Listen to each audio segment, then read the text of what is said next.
कल हमने हमारे जो नियॉन था उसके डेटाबेस यूआरएल को यहाँ पर डाला था। तो आज हम क्या करने वाले, आज हम हमारा उसी नियॉन को हमारे ड्रिज़ल ओआरएम से कनेक्ट करके हमारे ऐप से कनेक्ट करेंगे। ओआरएम क्या होता है? ओआरएम मतलब ऑब्जेक्ट रिलेशनल मैपिंग। तो ओआरएम कैसे वर्क करता है? ओआरएम एक ब्रिज की तरह होता है जो कि हमारे ऑब्जेक्ट रिलेटेड, जो ऑब्जेक्ट ओरिएंटेड जो कोड होता है हमारा, उसके और हमारा जो रिलेशनल डेटाबेस है उस उनके बीच में का एक bridge, as a bridge work करता है। तो ओआरएम के भी अलग से टाइप्स हैं। प्रिज्मा ओआरएम भी है और ड्रिज़ल ओआरएम भी है।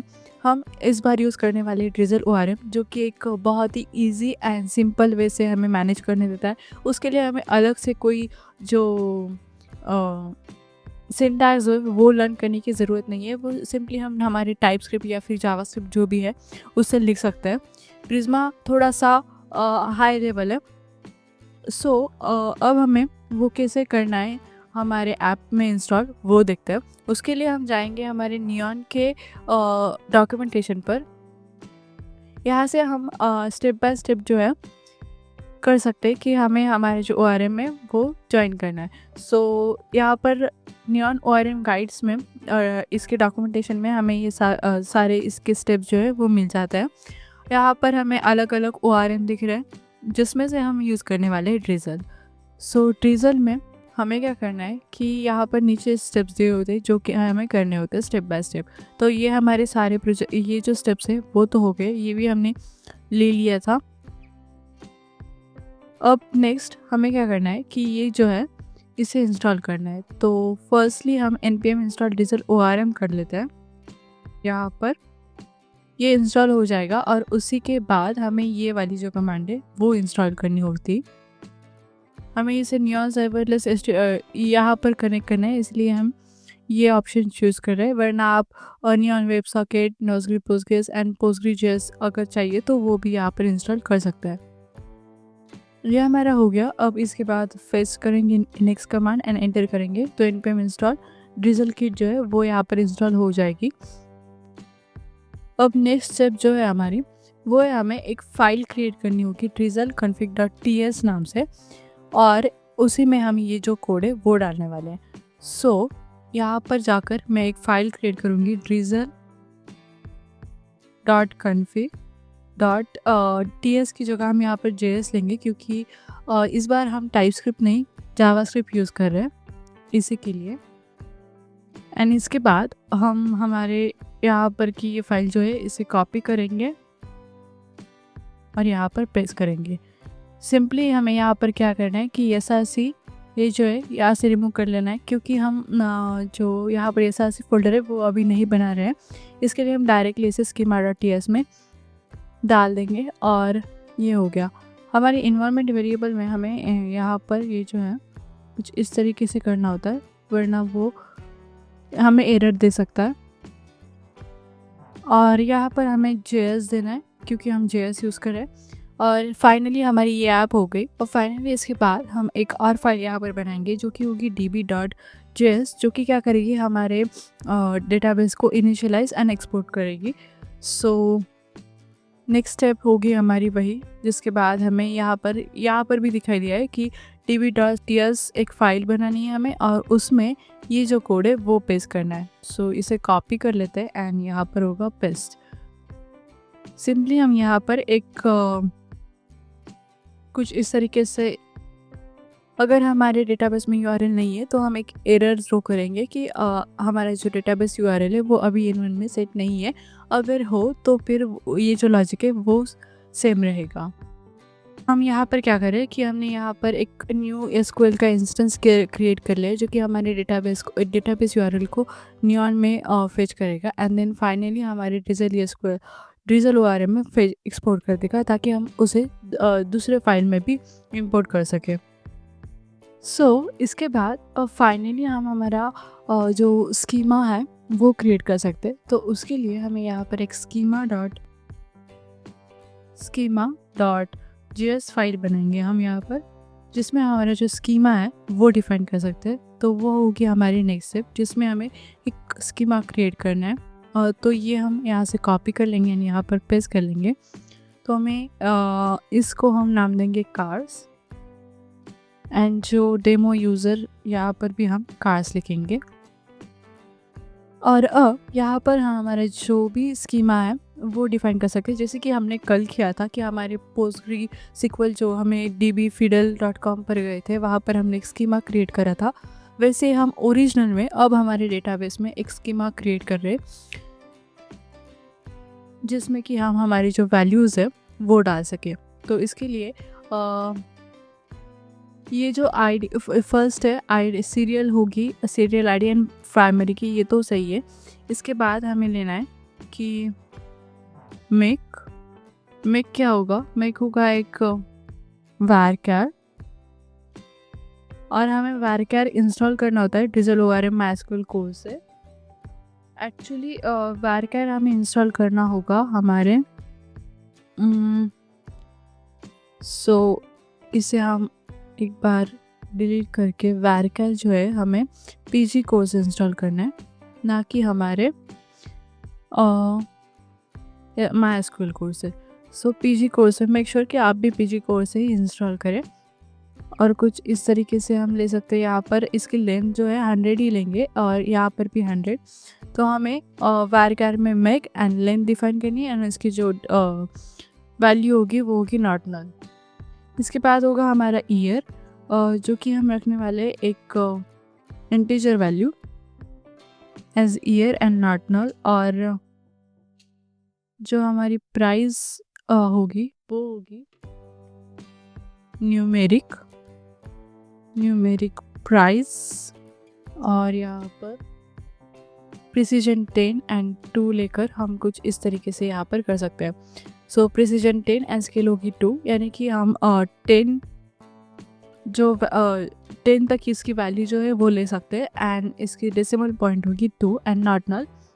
अब लास्ट हमारा यहाँ पर एक कॉलम रह गया जो कि है क्रिएटेड एट, उसे हम कैमल केस में ले लेते हैं, और यहाँ पर होगा time step created at default होगा, और इसे हमें नॉट नल देने की भी ज़रूरत नहीं है। ये भी हटा देंगे एंड ग्रेट। तो हमने यहाँ पर हमारा जो फर्स्ट स्कीमा है उसे यहाँ पर इंस्टॉल कर लिया। तो यहाँ पर हमने हमारी जो फर्स्ट स्कीमा है वो बना लिया है।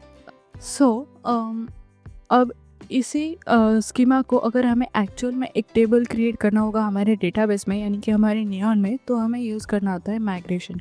तो हम जाएंगे हमारे ब्राउज़र में और नेक्स्ट स्टेप है हमारी जनरेट माइग्रेशन जनरेट करने के लिए। माइग्रेशन क्या होता है पहले यहाँ पर देखिए कि after defining your schema you can generate migration files with result. तो जैसे हम हमारे जो स्कीमा है वो क्रिएट करते हैं, उसके बाद हमें माइग्रेशन फाइल्स क्रिएट करनी होती है, जो कि it will create the necessary SQL files to set up your database schema in Neon। तो ये क्या करता है, जो भी नेसेसरी SQL फाइल्स है उसे सेटअप करता है हमारे डेटाबेस स्कीमा की, जो कि हमारे नियॉन में एक टेबल बना के देता है हमें। हम क्या करेंगे, इस कमांड को रन करेंगे, और आई थिंक कि हमने टाइम स्टैम्प जो है वो इम्पोर्ट नहीं किया था। तो एक बार फिर से हम यहाँ पर वो कमांड रन करेंगे, और अब यहाँ पर हमारा जो स्कीमा है वो क्रिएट हो गया है, और वो स्कीमा हमें यहाँ पर दिखेगा। आप यहाँ पर देख सकते हो कि हमारा जो स्कीमा है वो क्रिएट हो चुका है, माइग्रेट सक्सेसफुली हो गया है हमारी फाइल। अब नेक्स्ट स्टेप क्या है, अगर हम अब हमारे नियॉन में जाएंगे, नियॉन हमने कल नियॉन पर लॉगिन किया था एंड यहाँ पर हमारा एक प्रोजेक्ट भी बनाया था। तो हम अब नियॉन पर जा रहे हैं। यहाँ पर आते ही हम अगर हमारे टेबल्स में जाए, पर हमारा जो टेबल है वो नहीं दिख रहा है। आई थिंक हमारी कोई स्टेप जो है वो मिसिंग रह गई है। हमने ये जो माइग्रेशन कर लिया था, और इसके बाद हमें हमारा जो माइग्रेशन है वो एक्चुअल में अप्लाई भी करना होता है। उसके लिए हम यहाँ पर ये जो कमांड है वो रन करने वाले हैं। तो यहाँ पर हम उस माइग्रेशन को एक्चुअल में अप्लाई करेंगे ताकि हमारा जो टेबल है वो क्रिएट हो जाए। यहाँ पर हमें मैसेज दिखाई दे रहा है कि you can connect remote neon I think instance through the web socket. और अब अगर हम चेक करें हमारे नियॉन में रिफ़्रेश करके, तो हमें हमारा जो कार्स टेबल है वो यहाँ पर दिखाई दे रहा है। जो हमने एक स्कीमा बनाया था, सारी वैल्यूज़ यहाँ पर आ गई। आईडी आ गया, मेक आ गया, model, year, price and credit ad. तो कांग्रेचुलेशंस, आपने जो फर्स्ट टेबल है नियॉन में क्रिएट कर लिया। अब यहाँ पर हम हमारे जो वैल्यूज़ है वो इंसर्ट करने वाले हैं। तो वो हम कैसे इंसर्ट करेंगे? यहाँ पर हमारी एक फ़ाइल थी जो कि है हमारी schema.js, server.js में हम हमारे जो हमारी जो API है उसमें पोस्ट रिक्वेस्ट में हमारे जो कार्स है उसमें हमारी वैल्यूज़ ऐड कर रहे थे।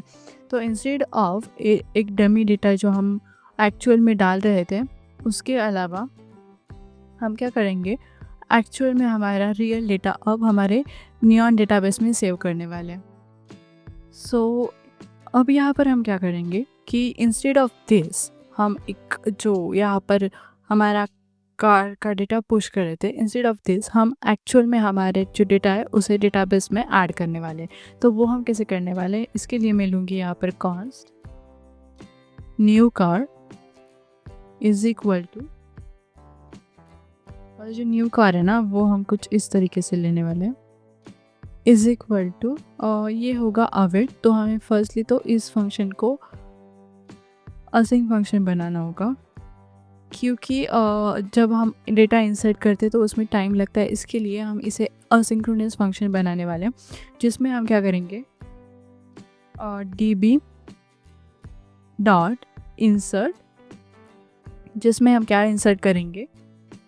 अब यहाँ पर हमें वैल्यूज़ इंसर्ट करनी होगी जो कि होगी कार्स, पर वो जो कार्स है वो कार्स हमने जो यहाँ पर एक सिंपल सी जेसन डेटा यहाँ पर क्रिएट किया था वो डेटा वो नहीं होगा, वो होगा हमारा जो कार्स टेबल है उसमें। तो यहाँ पर कहाँ गई हमारी पोस्ट रिक्वेस्ट, यहाँ पर जो कार्स है वो हम स्कीमा से इंपोर्ट कर लेंगे। तो हमने ऊपर यहाँ पर इंपोर्ट कर लिया है db, जो कि db फाइल है, एंड कार्स जो कि हमारे स्कीमा से आएगा। और इसके बाद यहाँ पर कार्स डॉट वैल्यूज़, यहाँ पर हमें क्या क्या वैल्यूज़ इंसर्ट करनी है, जो कि होगी make, then model, year and price, and returning में हम सिंपली यहाँ पर कुछ इस तरीके से कर सकते हैं। तो यहाँ पर हम क्या कर रहे हैं कि हमारे डेटाबेस इंसर्ट में हमारे कार्स में आई थिंक कि हमारी मॉडल जो है वो एक बार हम चेक कर लेते हैं कि यही मॉडल है। यस, सो यहाँ पर हमने वैल्यूज़ दी है make, model, year and price and returning. तो ये हमारी जो भी हम यहाँ पर अब डेटा ऐड करने वाले हैं वो डेटा सिंपली कहाँ पर हमारी जो टेबल है वहाँ पर ऐड हो जाएगा। यहाँ पर हम जो रिक्वेस्ट है वो डालने वाले हैं। अब जैसे कि यहाँ पर मैं लिखूँ कार्स एंड सेंड करूँ, तो हमें अगर मैं पोस्ट लिखूँ एंड रिस्पॉन्स, हमारा जो कनेक्शन है आई डोंट नो कि क्यों रिफ्यूज़ हो रहा है। और check the URL and try again, HTTP localhost 3000। एक बार हम हमारे जो कार्स में हमने क्या किया है, API v1 और कार्स, तो /API/v1/car। और अगर मैं अभी इसे सेंड करूँ तो क्यों ना हम इसे एक बार कट करके पेस्ट करें और फिर सेंड करके देखें। क्या हम डायरेक्टली इस तरीके से कर सकते हैं?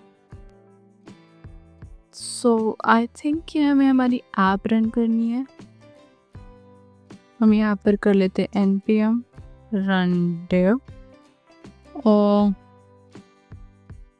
सो यहाँ पर एक एरर भी हमें जो कि है error can not find module express db। हमें यहाँ पर db.js लेना चाहिए। तो अब हमारा जो एरर है आई थिंक वो चला जाएगा। सो क्यों ना एक फिर बार, और यहाँ पर भी स्कीमा जो है schema.js कर लेते हैं। और अब अगर अब हम हमारे जो यहाँ पर जाए एंड सेंड करें डेटा, तो अब हमारी रिक्वेस्ट जो है आई थिंक सक्सेसफुल हो जाएगी। सो क्यों ना हम यहाँ पर एक बार फिर HTTP कुछ इस तरीके से करके फिर हमारी जो रिक्वेस्ट है वो रन करें। सो एक बार फिर से ये जो डेटा है मैं कट करके पेस्ट कर लूँगी एंड देन सेंड करूँगी। यहाँ पर बहुत ही ज़्यादा देर लगा रहा है, क्यों ना हम यही यहाँ से हमारा जो थंडर क्लाइंट है वहाँ से भी ट्राई कर सकते हैं। यहाँ पर हम जाएंगे HTTP लोकलहोस्ट, ये तो हमारा है पोस्ट रिक्वेस्ट, और इसमें ट्राई करते हैं। यहाँ पर से कैंसिल कर देते हैं एंड सो आई थिंक मेरा जो इंटरनेट है वो अच्छे से वर्क नहीं कर रहा है। लेकिन अगर आप ये सेंड करोगे तो आई थिंक कि आपको ये दिखाई देगा गेट रिक्वेस्ट। तो हम यहाँ पर पोस्ट रिक्वेस्ट डाल रहे हैं एंड जैसे हम यहाँ पर हमारी जो बॉडी है उसे ऐड कर देंगे, जो टेक्स्ट है यहाँ पर इस तरीके से, एंड अगर सेंड करेंगे तो आपका भी डेटा जो है वो वहाँ पर ऐड हो जाएगा और आपको यहाँ पर इस कार्ड्स में यहाँ पर जो डेटा है वो दिखाई देगा। तो आप भी वो ट्राई करके ज़रूर देखना। फ़िलहाल मेरी आई थिंक हमारा जो इंटरनेट है वो नहीं चल रहा, तो मैं ये आपको कल ज़रूर दिखाऊंगी एंड यहाँ पर हाँ, कॉन्ग्रेचुलेशंस, आपने एक डेटाबेस क्रिएट किया, उसमें एक्चुअल में आपके अपने कोर्स से उसे ज्वाइन किया एंड उसी के साथ साथ उसमें डेटा भी ऐड किया। सो नेक्स्ट वीडियो में हम देखते हैं, तब तक आप एक असाइनमेंट ले लो कि आपको क्या करना है, इस पुट रिक्वेस्ट को भी अपडेट करना है कि इसमें जो हम वैल्यू एज पर हमारे उस जेसन फाइल से हम डाल रहे थे, इसमें भी हम हमारे जो डायरेक्टली हमारे डेटाबेस में हम हमारी वैल्यूज़ अपडेट कर सकें। तो ये आपके लिए एक असाइनमेंट है जो कि आपको पूरी कर। तो तब तक के लिए thank you and bye bye.